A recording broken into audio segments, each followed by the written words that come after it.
Hello, everyone. Good evening to you. Happy Labor Day weekend. I hope you guys are doing well.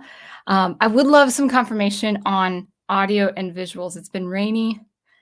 I have my little Wi-Fi icon that just confuses me. So I haven't blacked out yet, but just if you guys can probably just let me know in the chat from time to time if the video is clear. I can go back to the avatar if it needs be. Good. So I sound great. Is the video good or is it a little fuzzy? Video is clearing up. Okay. You know what? Then I think what we'll do is, okay. Unless I see that the video is clunky, I'll just make sure. Let me, if you guys don't mind, let me see what's, I think I know. Okay, it looks good. So far so good. I sound okay. Hopefully, just let me know if the video is choppy or if I sound choppy. But yeah, it's my computer is doing its thing. Anyway, so yes. I'm a little scattered tonight because I have been doing a task. I really not had a mental break since about 8 hours ago. I've just been going boom, boom, boom, boom, boom. It's Labor Day. Happy Labor Day weekend. Happy. I hope you had a good Labor Day weekend. Rather, I hope you had a good Labor Day. Actually, for my Labor Day, I worked about 6 hours straight on my music, and then actually I filled out a job application. I do teach. I'm a music teacher, but currently I just don't have enough students to make ends meet really. And I'm like, well, if I'm not going to see an increase in students, I need to do the responsible thing and get a job. I won't say where I'm applying, obviously for privacy reasons, but it is, I'll say this, it is a location that preserves history, American history, and our American heritage. Or if you're not American, thanks for joining if you're from a different country. But actually, we'll be talking about England a lot probably. And that's what I wanted to say. It's going to be preserving our American heritage, preserving history. So it would be a wonderful position. A high schooler could take this job. I'm actually surprised there are so many positions open because you just need to have a friendly smile and know how to work a cash register pretty much. But I would love to at least work one day a week over at this place. So that's how I spent my Labor Day. So anyway, hopefully you guys are doing well. Big Al says, if the comment will show. Come on, comment. There we go. I thought you were saying you had a mental break. Yeah, I didn't have a time to. I didn't have a reprieve today, so my brain feels a little bit full, but that's okay. Yes, don't deprive us of your lovely face. Well, thank you, my wonderful, handsome prof. All right. So let's welcome the chat and let's this this stream will probably be a rant. If you guys want a sound engraver rant, it's gonna have some. I think it's gonna be cheeky, but I think it's gonna be a little serious too. So if you guys don't mind a sound engraver rant tonight, but I think it's really really important. And it will be a polite rant, and that I won't name specific names of people, but just to give you a gist of what's going on. So let's go ahead and welcome. We've got Go Team Ghost Planet Forevermore. We've got Ace in the house saying fun time. I hope so. We've got Dr. Y. Oh, this is funny.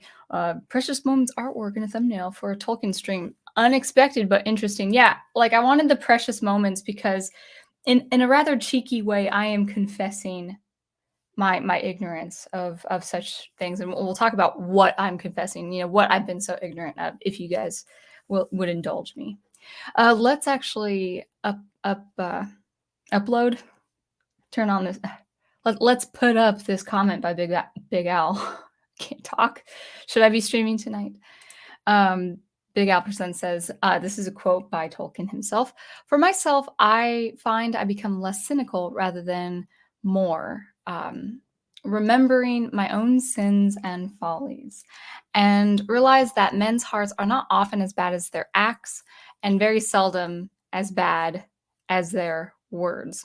And I would say we'll probably focus on the acts part because I think, on the one hand, I'm a Christian who believes wholeheartedly about the grace of God, but on the other hand, I do believe in pursuing good works. Like, being a good Christian means you are being a good worker. You are being Christ's workmanship, and I think Tolkien would agree with that.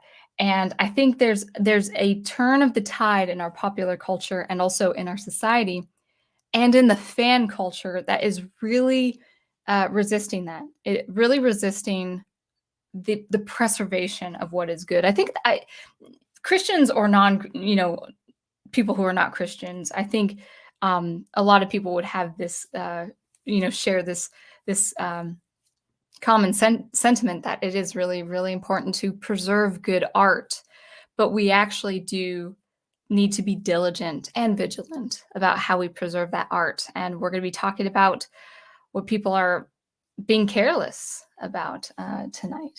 And just, yeah, I'll try to be cheeky in my seriousness. We got Zootopia, welcome.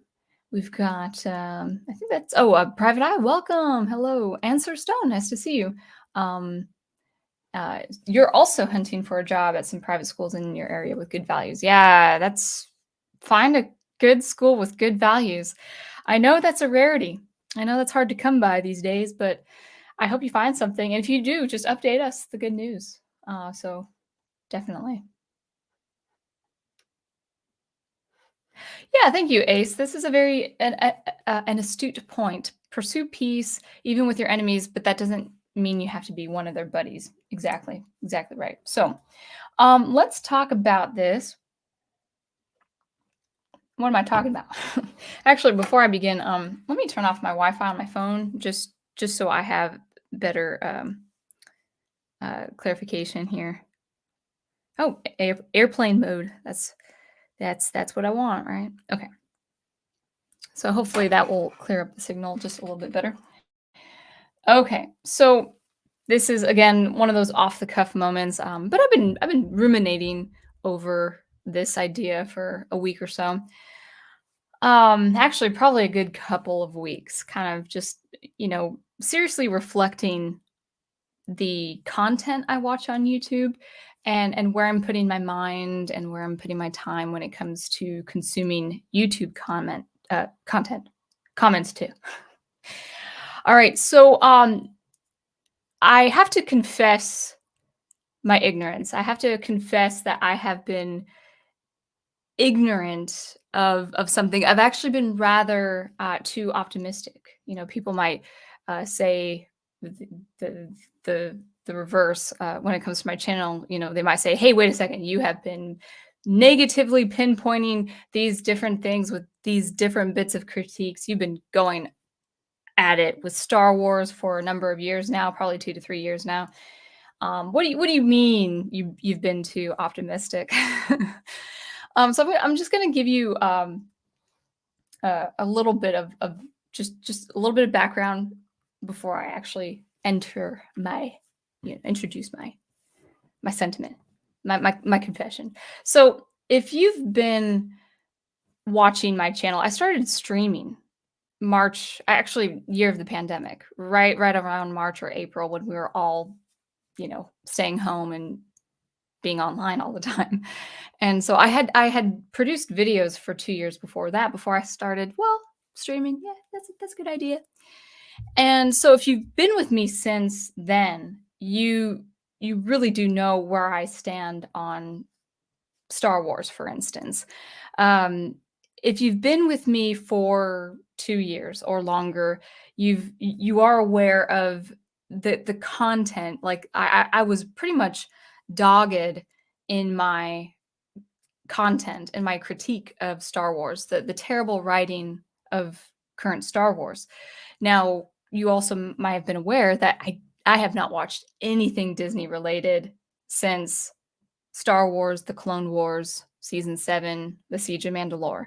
And a lot of you who have been with me for a couple of years, you guys do know that I created probably 2.5 hours to 3 hours of content alone, pinpointing the writing missteps of that arc alone, The Siege of Mandalore, why it's terrible, why it's very bad writing, but it's done in a subtle way where people don't see the bad writing. They think, oh, this is great, Ahsoka and Maul, this is awesome. This is visually so stunning. It's visually beautiful. Filoni is going to save Star Wars. And I knew when I had really looked at that arc with an analytical eye, I really knew that, well, this is the beginning of the end when it comes to good quality Star Wars. It ceases to exist.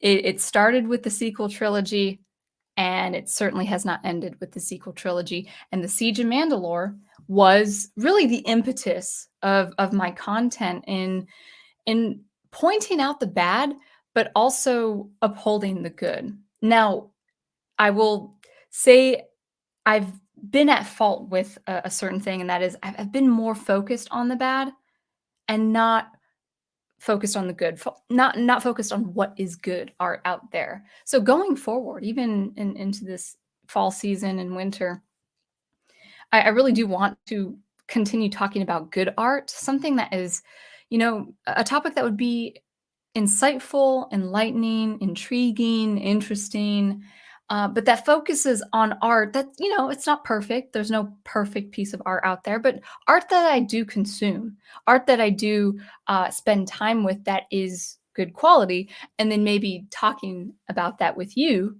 and then you guys taking those bits of grains of salt and applying it in your own field, your own artistic field and interests and all of that.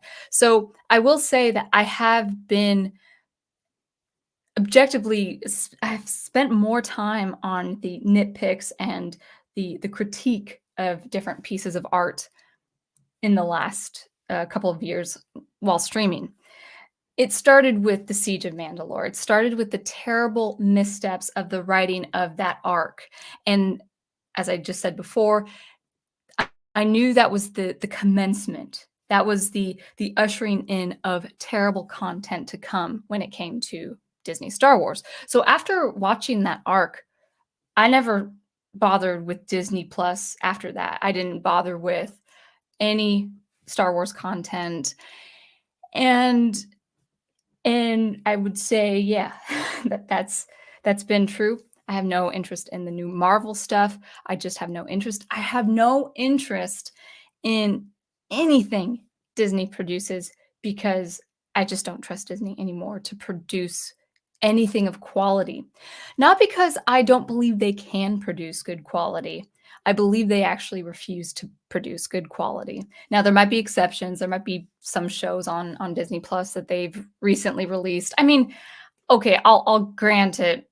I grew up with Boy Meets World, and I guess they have the new Girl Meets World. I did see a few episodes, I think a couple years ago, and yeah, it's actually pretty good writing for a young demographic. But apart from that, like I just don't trust, especially with Star Wars, or Marvel. I don't trust Disney at all.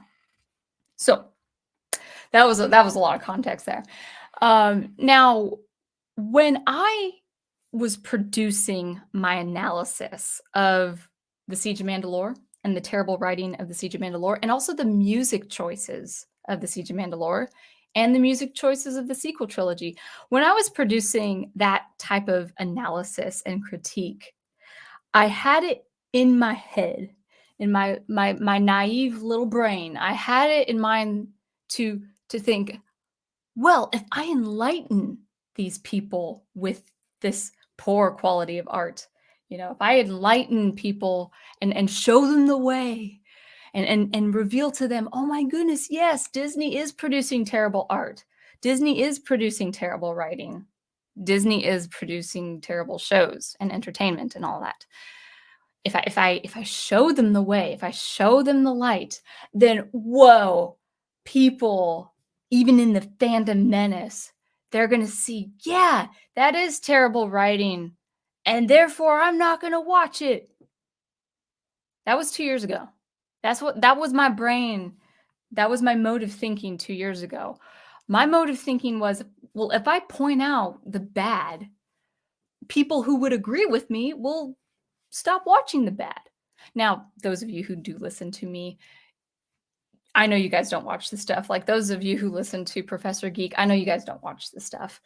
But you know, for people out there in the YouTube industry who would say, okay guys, this writing is terrible, and these promotions and all this marketing strategy, and it's showing that this show is going to be terrible. 2 years ago, I thought, well, if people know the show is going to be terrible, of course they're not going to watch it.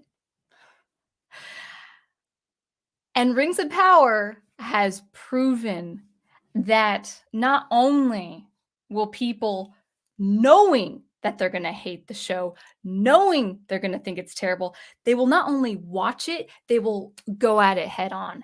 Totally as excitable puppy dogs. They're going after that meat.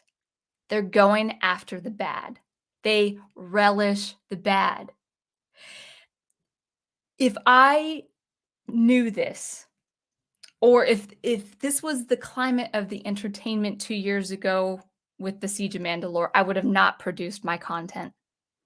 Honestly.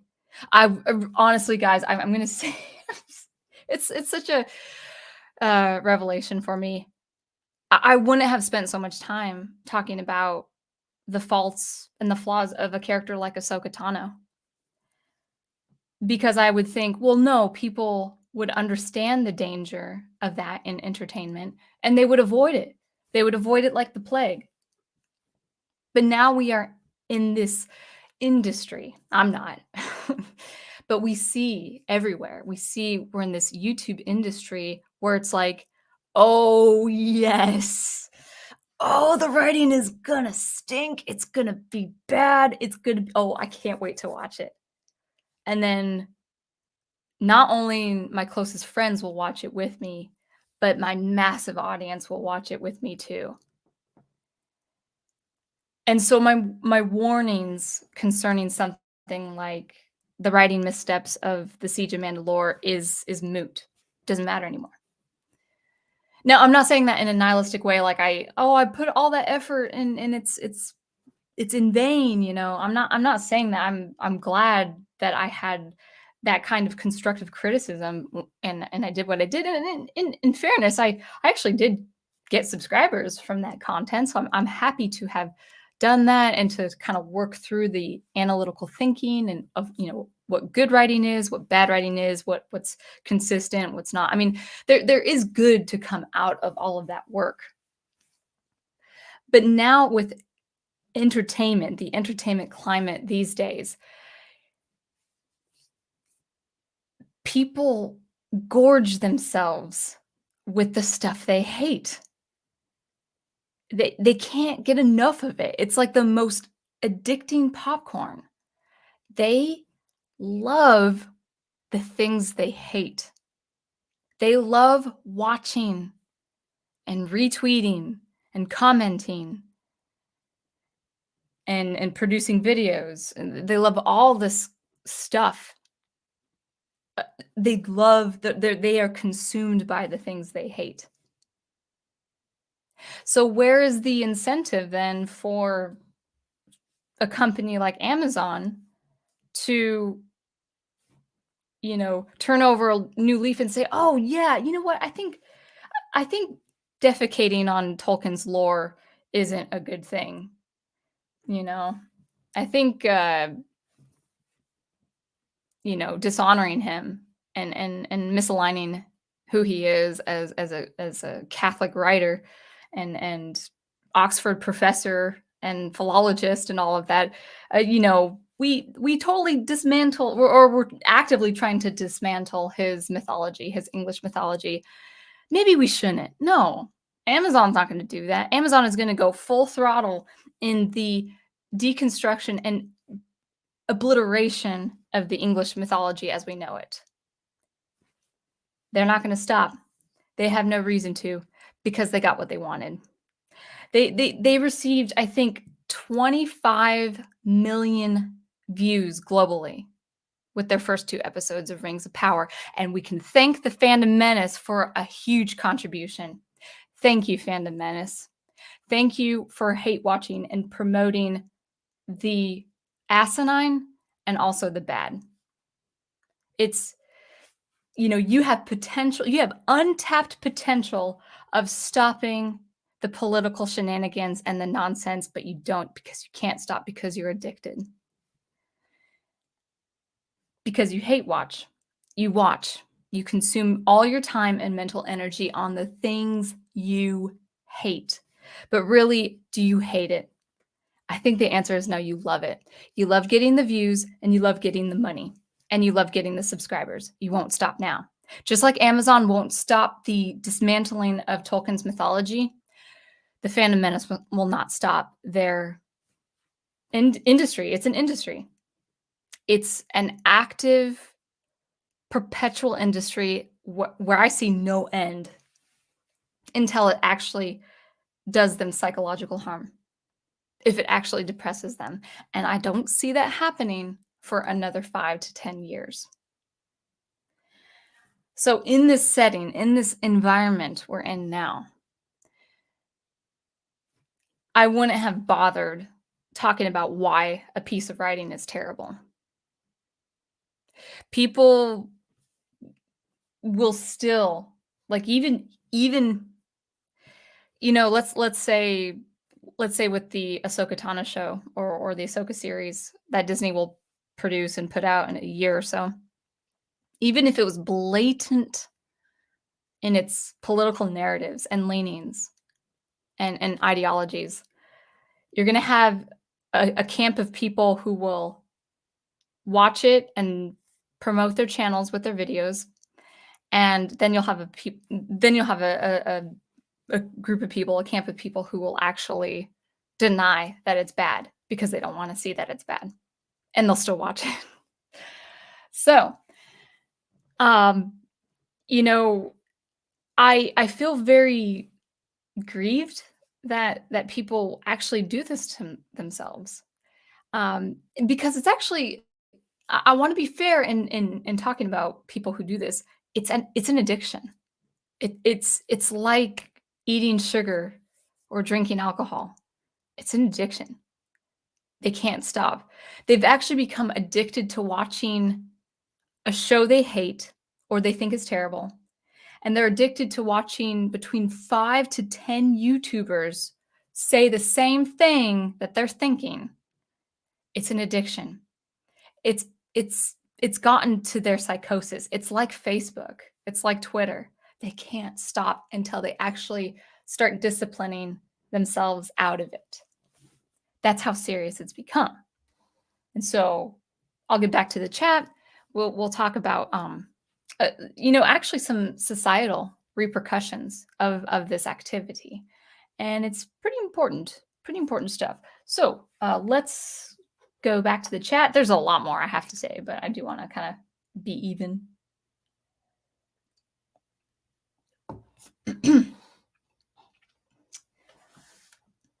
All right. Well, thank you, D. Pensack. Ruminating, a word we don't hear that often, but should. I think we should. It's a great word, and actually, it conveys introspection. You're thinking. It's the activity of thinking deeply is very, very important. Go Team Ghost Planet. Actually, I don't know about Star Wars, but I would hope Lord of the Rings is never public domain. It belongs to Tolkien. It belongs to the English lore. It belongs to the English aesthetics. It does not belong to the public domain. That might be a strong opinion, but that's what I believe. Dr. Y says, I'm starting a new job tomorrow. Whoa! It's at a place where I've worked before, so it's familiar factory work. Well, good job, man. I hope it's a good fit for you. Excuse me. I agree. I think Fan Man said that too.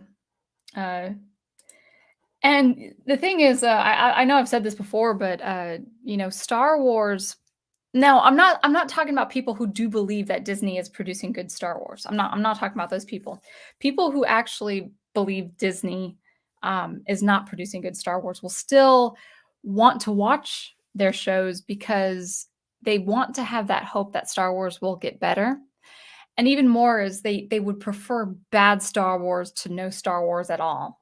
Whereas I would say it's like have the good locked in your memories and in your activities, and then just be fine with not having new content. There's this fear. It's almost kind of like that. It's a psychotic behavior. The fear of missing out. There's this newfound fear of not having new stuff, not having new content, not having new entertainment. Like, I wonder what would happen if Lucasfilm just outright stopped producing Star Wars, like, for 10 years, and no Star Wars came out. First of all, I would be very happy. The second is, I would say people would feel restless. I really do believe people would feel restless. I think do you guys remember this was a while back, it was like 6 or 7 years ago where there was a day I didn't have Facebook at the time, but there was a day where Facebook didn't work and people went crazy. And I was actually getting my car fixed and I saw it on the news and I just laughed. It's probably mean to say, but, like, people just lost it, for not having Facebook for, like, one afternoon or something. It was restored. I think the website was restored, like oops, sorry. I hit the mic. It was restored, that day.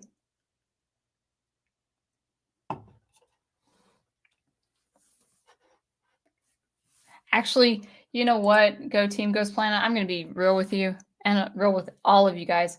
Ahsoka is not my arch nemesis anymore because it didn't do anything.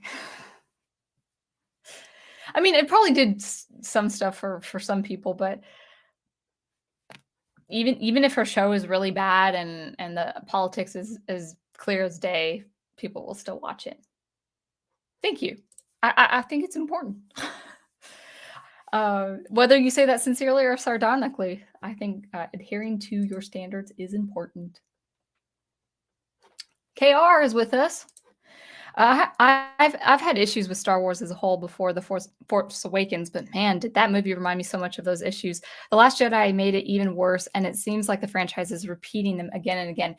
And I'm going to add another thing to that observation. There was a recent interview that Ryan Johnson did, and it was covered around the Star Wars circulation media or whatever, and it just festered. It just inflamed. It just what am I trying to say? Awakened the flame. I can't think of the phrase right now. Stirred the embers. You stir the ashes or whatever. You know what I mean. But it was like it was more salt to an old wound. And people were saying, "Oh, Ryan Johnson, this is recent. This is like this week recent or last week recent. Ryan Johnson, he just needs to stay away from Star Wars. He just did such awful stuff to Star Wars, yada yada yada." And I'm like, this is such a diversion from the real problem of Star Wars, and that is it isn't just Kathleen Kennedy, it's everyone involved. And I think that interview, why I bring that up is I think that interview was meant to be a distraction or meant to actually make people like Favreau and Filoni even better than they actually are. Like it's meant like Ryan Johnson is mentioned, and I think this is strategic. Ryan Johnson is mentioned in recent news to artistically promote figureheads like Filoni. The sore spot that Kathleen Kennedy, drove in, like knived the fandom. Now that was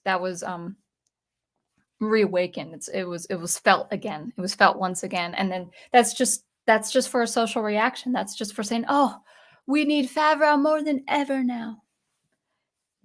Without really considering, okay, guys, what about the Book of Boba Fett? What about Kenobi? Those are new shows. These are recent shows. and they were not good. And so I think they're trying to like fan an old flame. That's the phrase I was looking for. They're trying to fan an old divisive flame with Ryan Johnson. It's like he's history. He's history. Okay? You got to fry the current fish, okay? And that is Favreau and Filoni. Ginyu, welcome. Nice to see you. Yeah. Boy Meets World. Mr. Feeney rules. Mr. Feeney was awesome. He was like the best character. I mean, I love the kid characters, but yeah, he was really the tenant of the, Paragon, and he was funny too.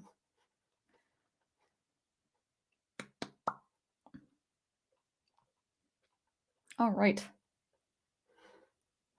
KR says, I don't think I minded her at first, but her issues became more apparent in Mandalorian for me. Interesting. Shows Filoni has no real direction with the character. Oh, he has some direction, but it has nothing to do with it being good. has nothing it has nothing to do with it being a good art or something establishes a legacy, Well, no, I take that back. He wants he wants a legacy for Ahsoka, but it's gonna be going all out in the wrong way. Marvelous. I'm pronouncing your name right. We need people willing to try and make good, wholesome things. And actually, so let me actually stop right there. That's actually what I mean to do going forward. I still want to provide social commentary on popular art, what's happening now, but it's really this it's really society's reaction to certain events. It's not the certain events themselves. So, as with Professor Geek and his channel, you'll never see me do content on an analysis of bad writing anymore for a current show. If I do an analysis on bad writing, it's on a piece of literature I've never read before, and I would uphold, or pinpoint what is good about that writing, and then, hey, this is what lacked about that writing. That's what I would do. So if it was a piece of science fiction I had never read before, but I think it's a very engaging story, but had some missteps, then I would say as such. But I'm I'm never going to watch a Disney show and then say, hey, this is bad writing for this reason. That was me 2 years ago. As we can see, it didn't do much because the fan culture is flaming the bad by going head on and watching the bad. And in conjunction with that, I would actually like to start talking about wholesome things predominantly. So it's important. It's very, very important.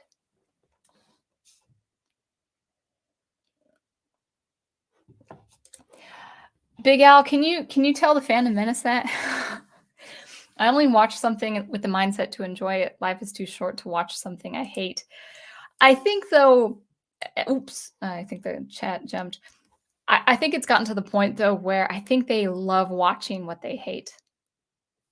Even though it angers them and upsets them. That's the strange thing. But I think it's become a drug. I know that's a pretty bold way of saying that, but I think it has become something like that.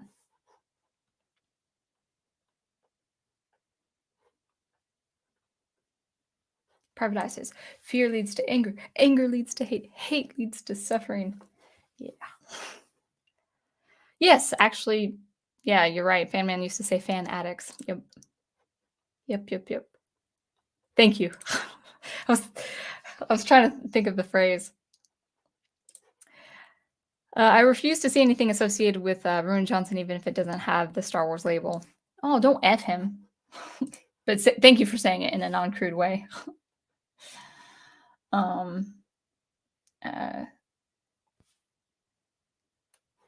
oh yeah, so on the Ryan Johnson, we won't go into length about that, but Ryan Johnson will get his trilogy, but it will be a Disney Plus D Plus release. Yeah. Hey, and you know what secured that if that should happen? The people watching the stuff they don't like. All right.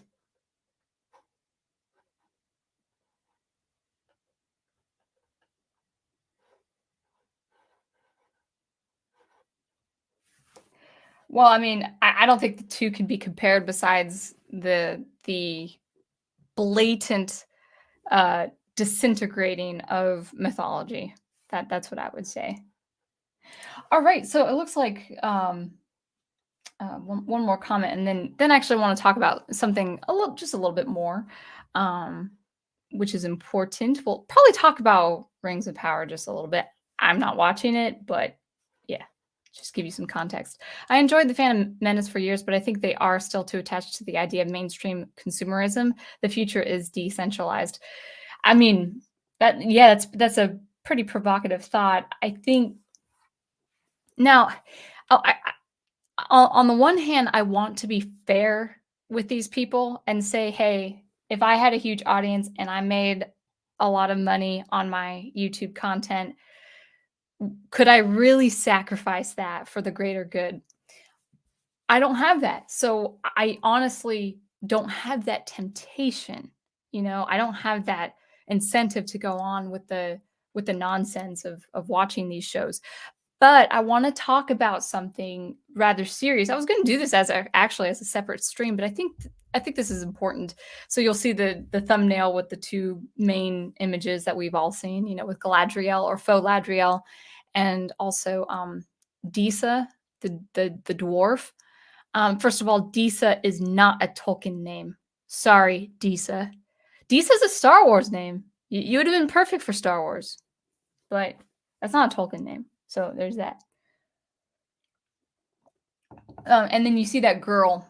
It's kind of hard to see, but I picked that picture because it's like the same hair color. I don't have that long hair, but I'm looking out the window, looking up at the stars, and I in a cheeky way, I'm expressing through that the image of the girl, confessing, that sin of ignorance, where I'm like, I really did think that once people saw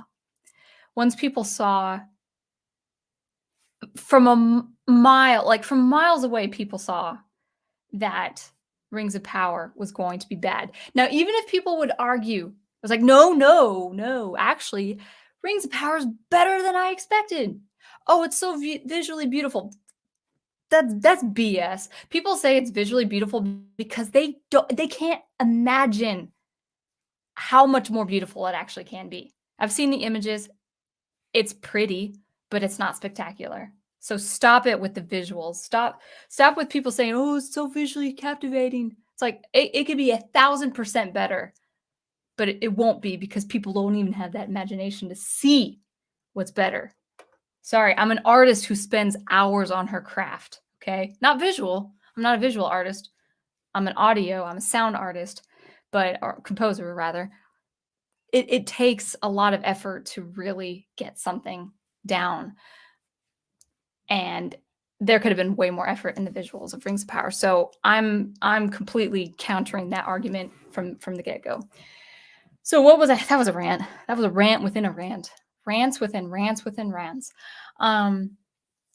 So we're talking about Rings of Power.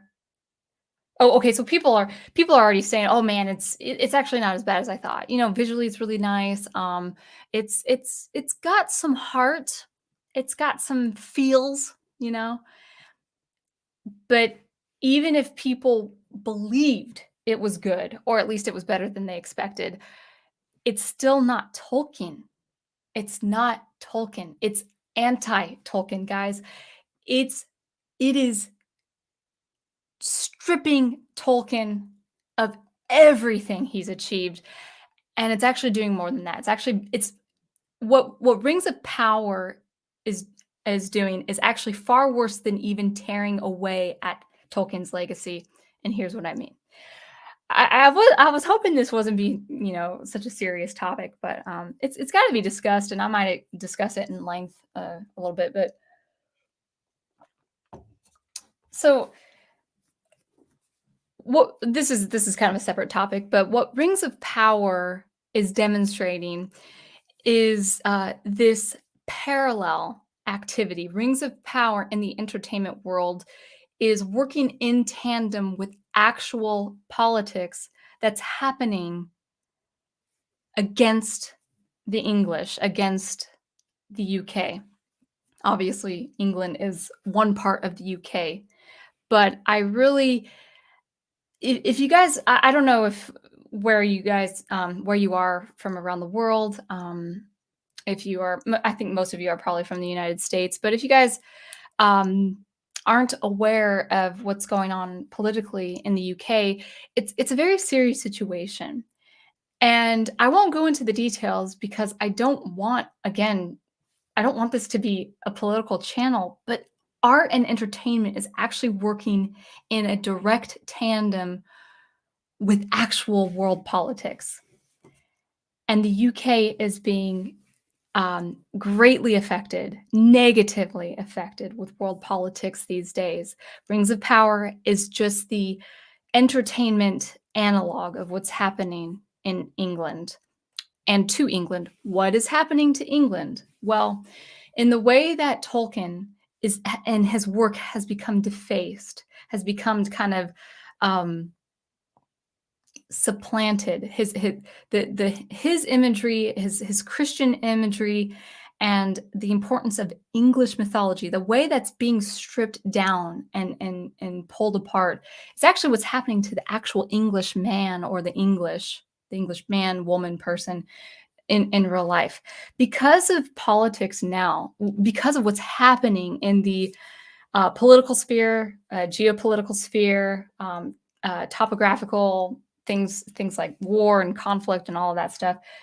Because of what's happening in politics today, England is facing a cultural and societal genocide. Now, we might not see it in our lifetime. Like, I'm in my 30s, mid 30s. I might not even see it in my lifetime. But the way it's going and at the rate it's going, England is actually experiencing a defacement of its own culture and its own heritage. And it actually really it's heartbreaking to see because this is really this has ramped up to exponential levels probably since the pandemic. Just let me know if the video is okay, guys, because I just got the signal. So the stripping of the English heritage and the English identity, what it means to be English. It's actually it's ramped up, the last couple years, especially, especially what's everything that's been happening politically, the pandemic also, but I had seen major signs actually with Ireland even before England. But then I started paying attention to what was happening in England, and it's there is a great erasure of England. You're seeing I hope I'm making sense because it's like there's so much crammed in my mind, so I hope I'm saying it in a very succinct way. I was listening to this podcast, these British guys, and you guys might know them too, the podcast of the Lotus Eaters. And there were these two guys specifically. They were talking about how the lockdowns had really destroyed the businesses, especially the pubs. I heard this was true of Ireland too, but now it's of course Ireland and England. And the English pub, we might not see it as Americans. I didn't see this as an American myself, but they were saying that the English pub is that tenet of Englishman society. You are in your English community at the pub. You're at the local business. You're you're gathering as a community, just talking about the town affairs and stuff like that. It is a very crucial, important part of the English heritage. And because of the lockdowns, that has actually uh, uh, destroyed a lot of those businesses. And there's a lot of closing downs, or pints of beer are becoming too expensive and stuff like that. So just imagine, I know, like People are like, what does this have to do with Tolkien? Well, pretty much everything. What does this have to do with Rings of Power? Pretty much everything. Imagine if you guys, like, I can't really because I'm American, from the Northwest, and I've lived in the South now for 8 years, so I can't really imagine this myself, but I can imagine a tavern full of hobbits, and Samwise Gamgee is smoking his pipe and talking with his gaffer and the gaffer's friends and all his neighbors and Rosie Cotton and the Cottons and all these farmers. They're in the tavern singing songs and telling stories and the local hobbit news. And then all of a sudden, Sharky, aka Saruman, closes down the shops and closes down the businesses and closes down the all the taverns and farms and gardens and everything that and economically and culturally benefits Hobbiton. Saruman and his scouring of the Shire is a direct analog with actually what's happening to England right now. Now, we won't see it for many years to come, but I want to bring this very strange hypothetical to your attention, and it might sound absurd, but this is how important and serious this is. We could actually find ourselves in the world without the British accent.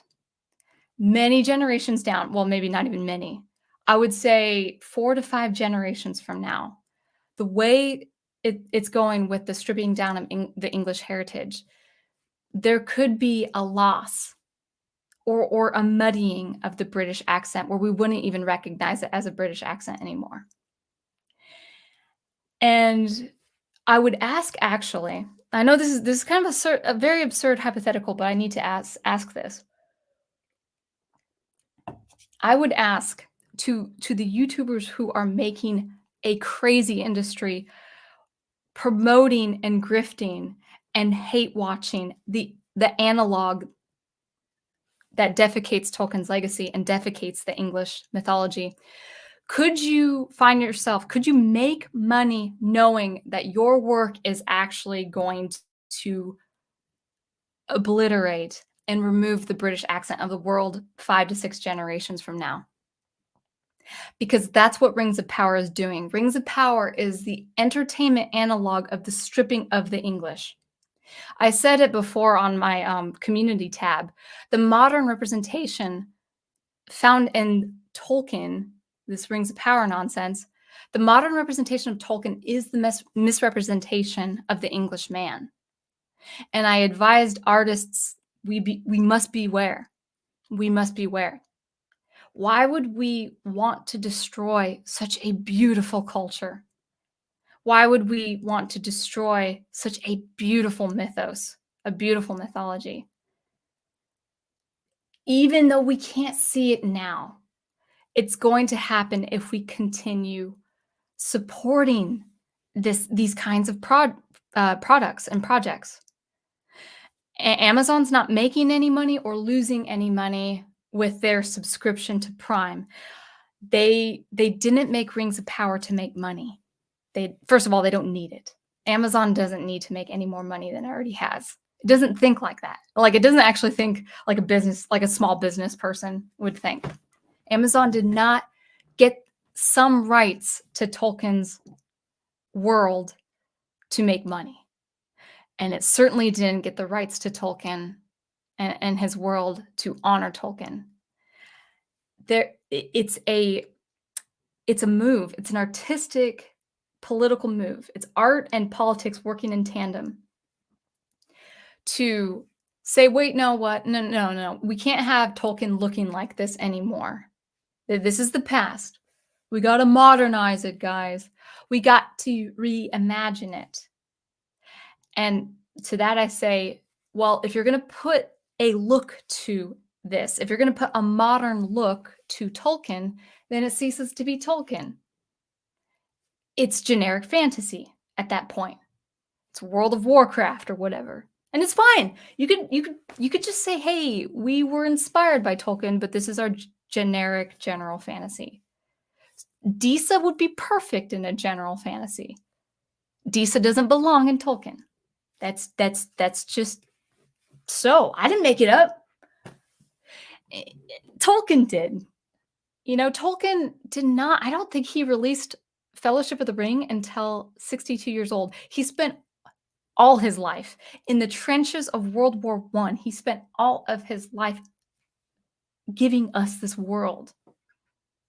And in a very short amount of time, we're going to rip it apart and we're going to hate on it. What good does that do? It does no good. In fact, it does a lot of evil. Perpetuating this defecation of Tolkien's legacy. Even if you like Tolkien and you want to say, I got to honor Tolkien by talking about how bad this is, you're perpetuating a stripping down of the English culture and heritage. That's how serious it is. And the people behind Amazon know exactly what they're doing. Sounds serious? I know. I didn't make up the rules, but that's what's happening.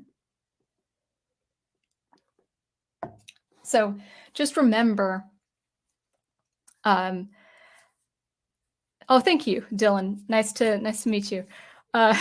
Just remember that we might not see it for a few generations, but we are seeing the erasure of English, of the English. We're seeing an erasure of the English person, of England.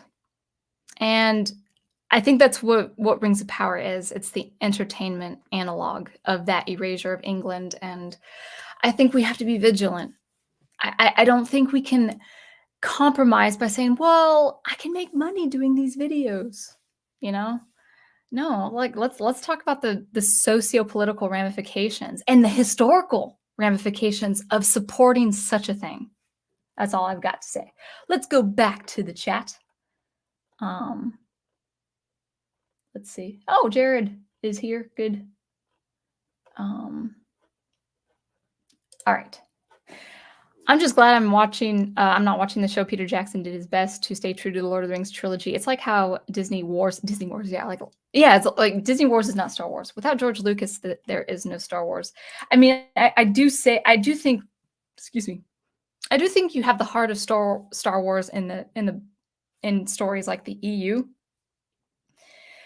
But man, how long has it been now? Like Professor Geek has been well aware of this for over a decade, but it's like these IPs, these franchises, they are, it's like every good thing that's famous is taken over. And it's sad. All right. KR says, getting rid of the stuff I hate is difficult, especially when I'm still drawn to that stuff when it was once I liked, but it is worth it. Oh, are you saying that getting rid of that stuff is worth it? It's going to take discipline. I have to stop watching people I like on YouTube after watching them for like several months, if not years, because either they're just not seeing what's happening, or they are seeing it and saying, well, I've got my audience now, what can I do? And I actually think these guys with these major channels, with these hundreds of thousands of people watching their videos, I think they can make a great change for the better. But I'm not seeing it, you know. And it is hard because like the clickbait or even just stories on rumors or reviews of current shows, especially, those get the most views. I could see it being very hard to stop that kind of content if you're actually making money on that content. But that's where sacrifice has to come in. That's where sacrifice has to come in. Marvelous says, millions of people, probably billions, would hear your plea and laugh because they hate everything about Britain. They're like the orcs in that they look at what we find beautiful and hate it. It's kind of like that one statue of the king that they stripped down, you know, what the statue that Frodo, Sam, and Gollum see when they're crossing.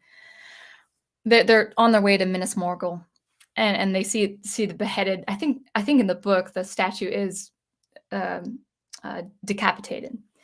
I think that the head of the king is on the ground as depicted in the movie, and in place of it is kind of like a mockery of that, and I just don't get it because, and I'm not saying this because I have English in my blood. Like I have English from my mom's side, I've got Scottish from my dad's side. Okay, yeah, obviously I sound American because I am American. Okay, if I spoke with a British accent, you probably could think, okay, yeah, she's British. Um, I'm not saying this partially. Like I'm not saying this being partial to the British because I have some of that. I find the the at least in Tolkien's mythology. I don't know much about the culture of Britain. I don't know much about the culture of England. Oh well, I take that back. Besides the music, besides and I'm not talking about rock music. I'm talking about classical music. I'll talk about English composers. There are some good English composers to listen to. Um or English artists in general. So I know about the music. I know the music side of England, but as far as uh, like the culture, I'm not into like the royal family. I know that's not English. I'm not into television shows like The Crown or whatever. I just finished with the prof, the American Revolution. What was it, History Channel? That was awesome. Yeah. So I don't know too much about the British culture historically or culturally outside of music.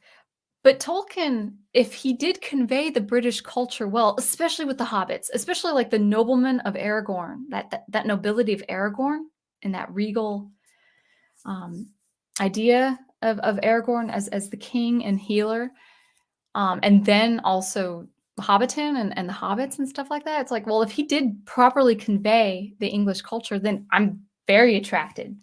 By default, I would be very attracted to the English culture. And I don't have to have English in my blood to be attracted to that culture.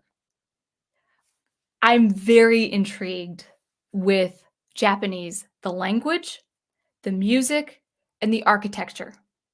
If I had the ability, and I don't think traveling is in my future anytime soon with I just I think the world is telling us to stay home even though that's not a good thing.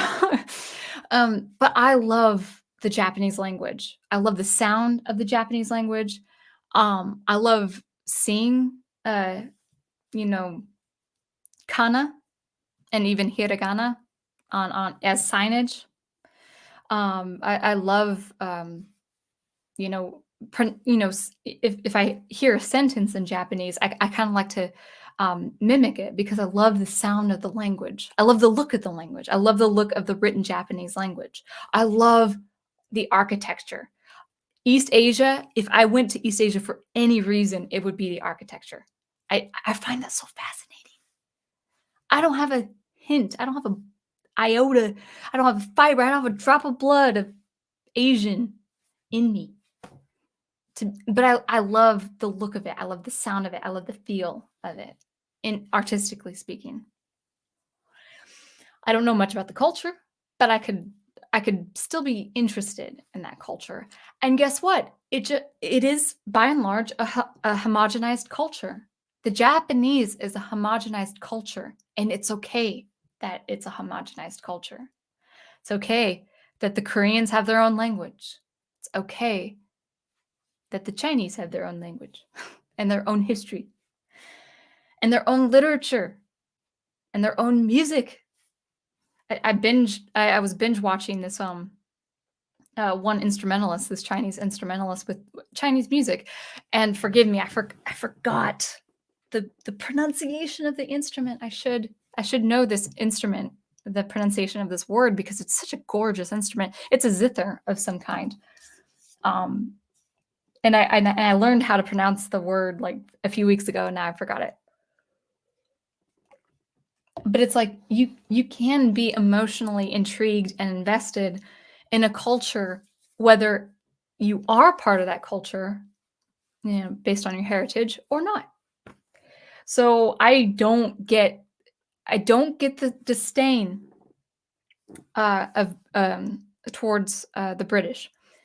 people instantly, I could hear it right now. People would instantly say, well, they were a fierce empire and they were a fierce navy and they took over a lot of colonies of Africa and India and all these islands and all of that. And that's true. Okay. I'm not, you know, you want to talk about nuance, you know, like the people who would counter me with valuing traditions and stuff like that, they say, well, it's about the nuance. I'm like, okay, granted, the British had a very complicated history, but a very fascinating history. I mean, I'm going to probably look more into the times of the American Revolution, getting into the French Revolution, because I'm actually growing more and more intrigued by that time in human history right now.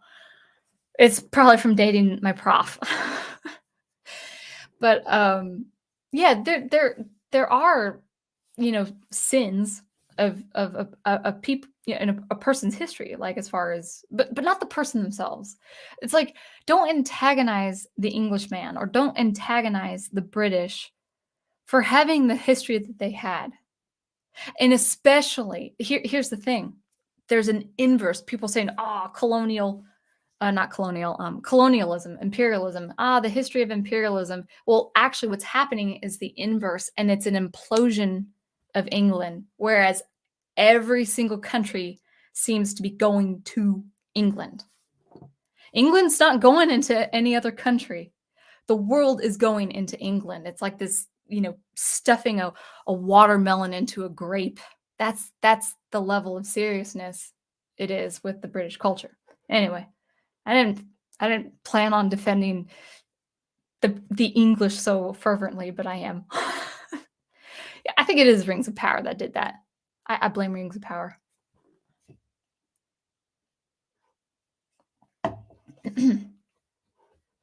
Actually, I do see some new people. So Dylan and Seister. So if you guys know me about my SuperCollider videos or my Logic Pro videos, I'm still doing SuperCollider and Logic Pro. But part of my channel too is talking about popular art or art in general, and it's always in direct relationship to like how our society is working with that art or reacting to that art or something like that. And so I do have some social commentary sometimes. And just so if you don't know, like I know I work in electronic music, and um, I know many people in the past who work in electronic music that do not hold my political opinions and are not Christian. Even though I work in sound experimentation and I work in electronic music, I am conservative and maybe with some libertarian traits. I don't know. I say that a little loosely. And then I also am Christian. So if you hear some social commentary that you might not agree with, I would just say that is the warning. And you can disagree, but I will say this: I've had people disagree with me on my channel, but in a very, very disrespectful way, and I usually mute those comments. So just a heads up. Yeah, marvelous. Yeah, there's plenty of dysfunction in every culture and society. Go Team Ghost, you have German, French, and Irish. I have I think I have a little German, but it's predominantly Scottish and English. Yeah, Japan is cool. I agree. Yeah, East Asian architecture is awesome. No, it's not a dulcimer, Al. It's actually a Chinese word, and I'll have to look it up and then pronounce it on the next stream, because it's a gorgeous instrument. Yeah. To be honest, though, modern architecture is just so incredibly terrible that almost everything looks better. Well, yeah, actually, excuse me, got something in my eye. I love old architecture. You know, that's the thing. I love our American history. I mean, as far as like the the American experiment.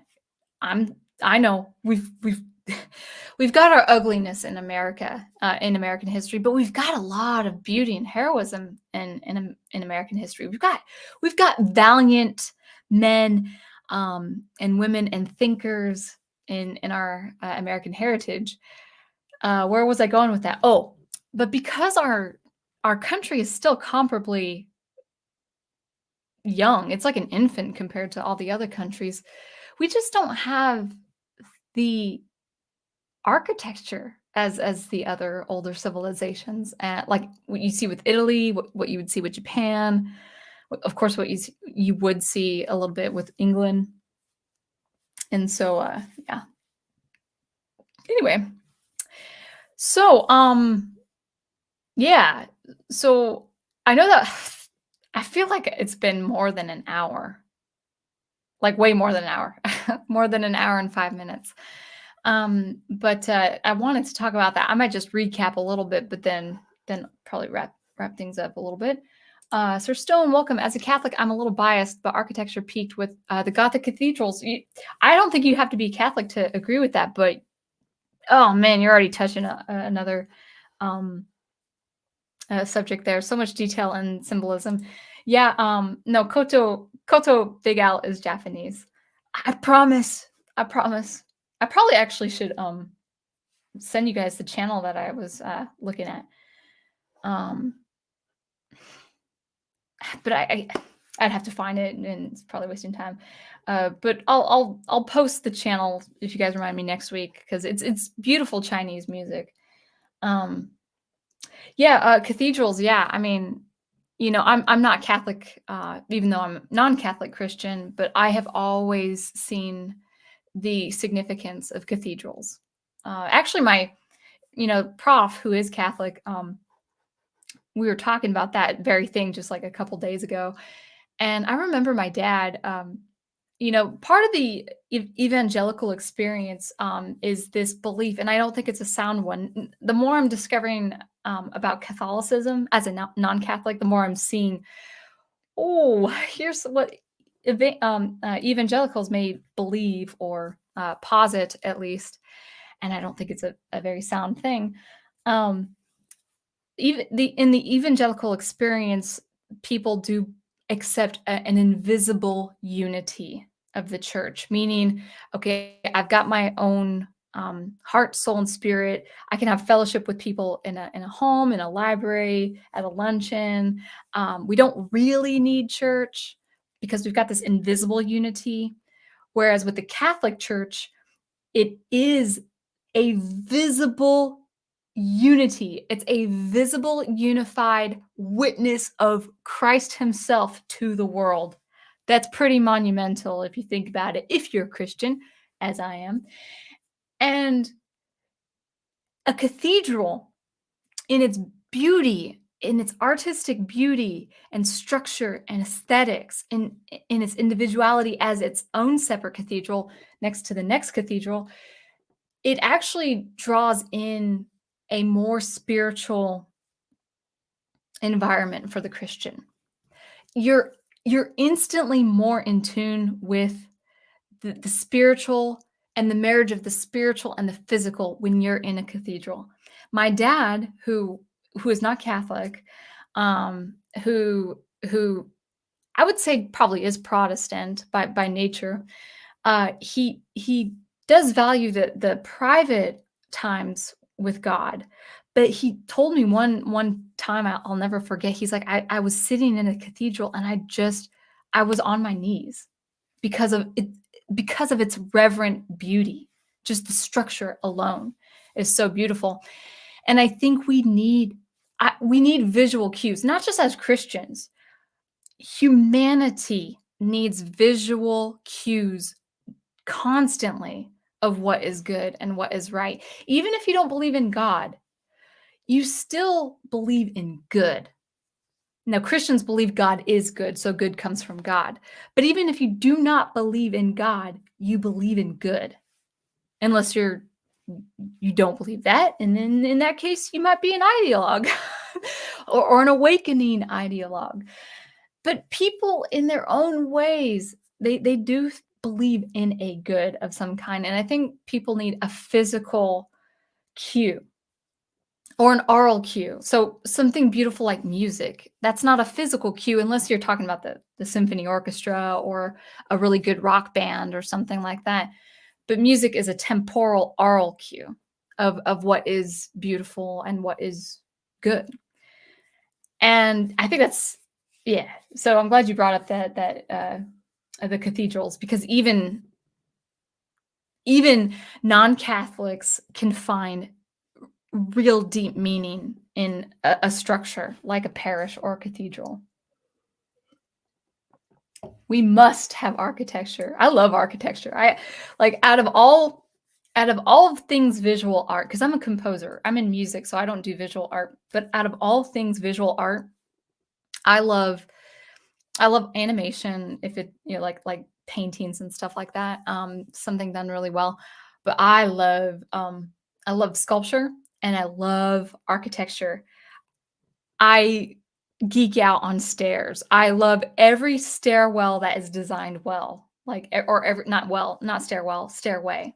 So if you have a set of stairs in a beautiful old building, I'm gonna love it. I love stairs. I don't know why. I just love the look of stairs. Not like in a house, like unless it's a beautiful house with a beautiful staircase. Like if it's like carpeted stairs, something average, then I'm like, oh, okay, stairs to go up to the upstairs or whatever. But in like a business high rise or something old and ancient, I love stairs. Oh, I love contemporary art when it comes to stairs. I love it. Anyway, geeking out, just thinking about it. All right, Go Team Ghost, good to see you. Big Al says, I prefer my simple church. Do you have a parish where the priest comes to you? Is that what you mean by simple church? Tolkien was Catholic and C.S. Lewis was a Protestant, and they were lifelong friends. Heck, Tolkien led Lewis to Christ. I mean, my beau is Catholic.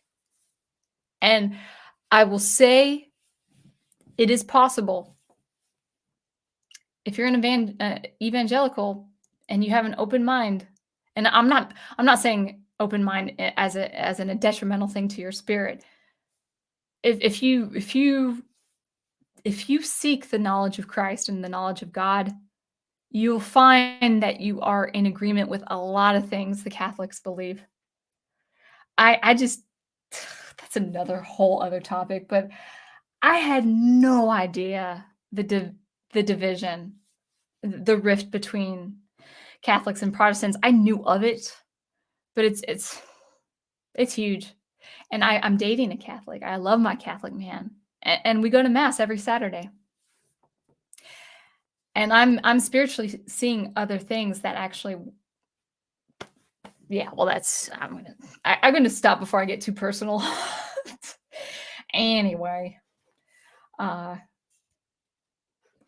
Catholics don't worship idols, so we're in the clear. Anyway, but oh yeah, if you're by the way, I know we'll talk about our just if you are Christian with questions, just explore your belief. Just ask questions about what you believe and why you believe it and how you came to that belief. Because I'm in my mid-30s and I'm really seeing beautiful, beautiful things that I would not have otherwise seen if Professor Geek was not in my life. So anyway, go on. Well, what I was gonna say,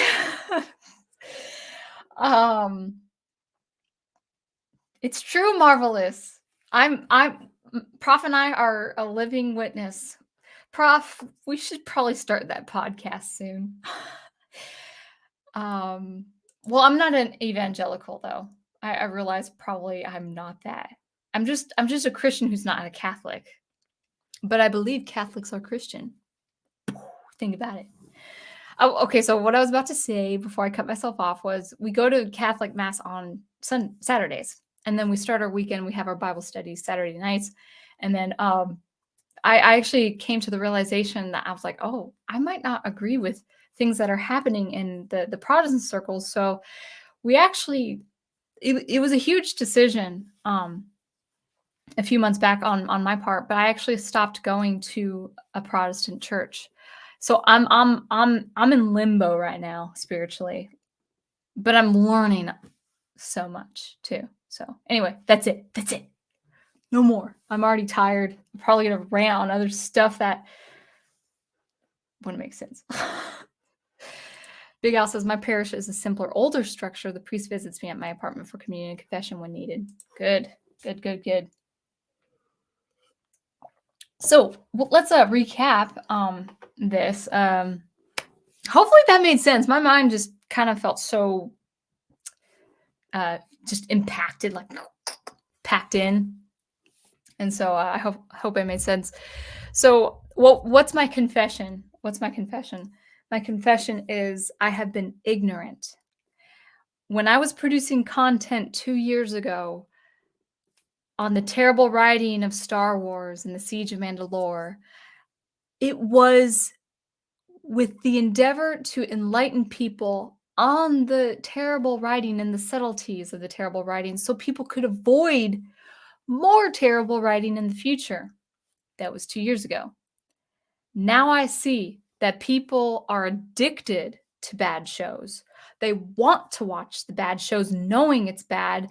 They want to and love to watch things that they hate, whether they make money off of the off of the videos that they create, or that if they're the audience, if they're in a community setting, if they're like, oh, I hated that show, I hated that episode. What does my favorite YouTuber say about this? This is my weekly dopamine, for the content. And knowing that, for me, there's just no reason to keep discussing the bad if people are just going to continue watching the bad. Rather, I'm going to focus on things like art in writing. For me, I love science fiction. So I might talk more about the good science fiction that I'm reading or watching when it comes to that, and talk about the good stuff about that. And even if you're not into science fiction, I would present it in an applicable way where you could apply that to fantasy or to a Western or to a contemporary piece of writing or your visual art. Maybe you're working on a comic or a graphic novel. It wouldn't be strictly science fiction. It would be concepts and characters and things like narrative and plot that you could apply to other things. So I'd be focusing more topically on writing with emphasis in something like science fiction because that's what I love so much. And I'm going to be more focused on the good and upholding the good from here on out.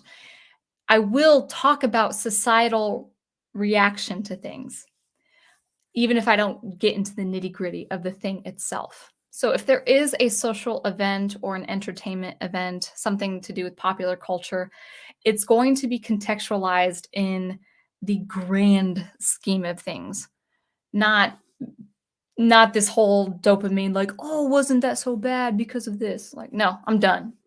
That's if you want that, you can go to other channels. Not that I wouldn't want you to watch my channel, but just kind of expect that I'm going to be talking about more. I'm going to be just focusing on the good. That's what it's going to be. Anything that's negative is a more cautionary discussion. So, like, if I find some stuff about the Tolkien Society and how they're working, against Tolkien and his legacy, yeah, I'd be interested in talking about that. But I'm not talking about, oh, the terrible writing, how it makes no sense, with Rings of Power, because I'm not watching it.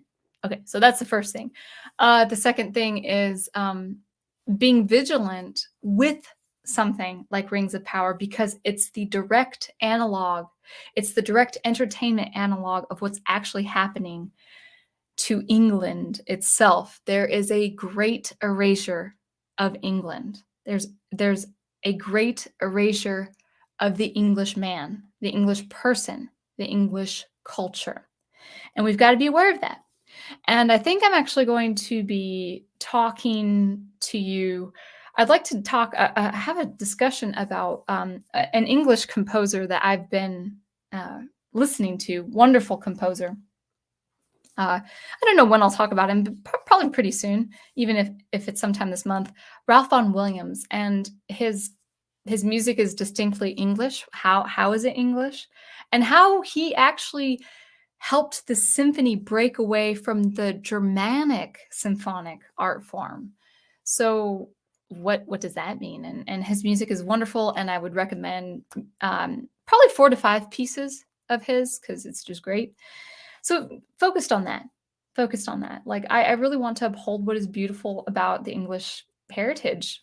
And what better way to do it for me as a composer than to talk about an actual English composer and also actually talk about the music history of England. What is a ballad? You know, what is what were the songs of the Renaissance and stuff like that? So, you know, keep in mind concerning that. Yeah, I knew I was gonna. I knew I was gonna awaken the beast with the whole Catholic Protestant thing. Um, yeah. Oh no! Don't discourage Dr. Y from still coming to my channel. Anyway. So anyway, I don't want to read the discussion. So anyway, hopefully you like that. What can what can I plug? What am I going to do?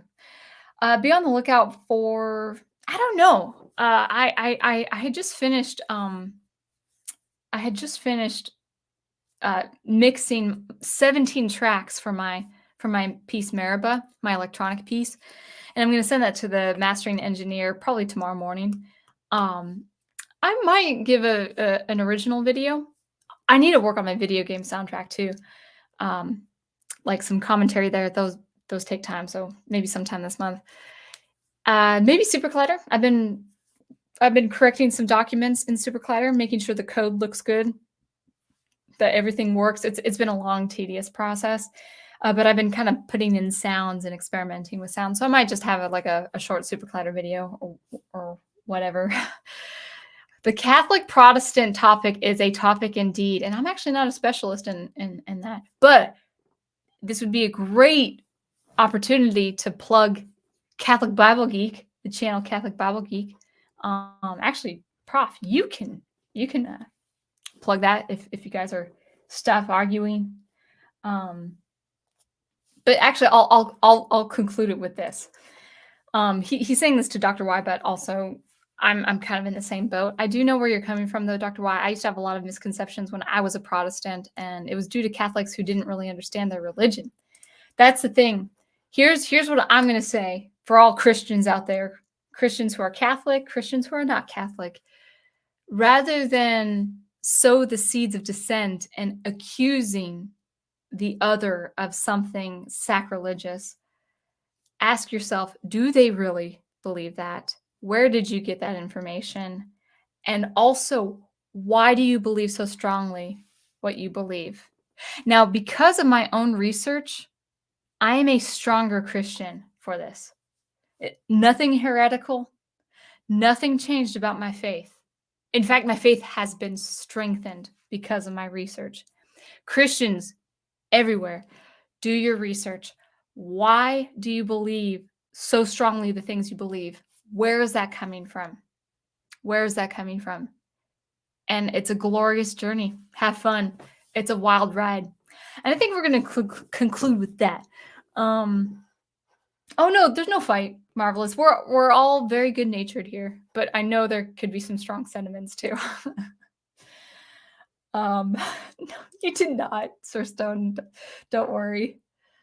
But anyway, SuperCollider, original music. That's what my channel's all about, and also preserving, producing, and promoting good art that we ought to love. So until I see you next, keep producing and preserving and promoting the good art you love, and I will catch you later. Bye.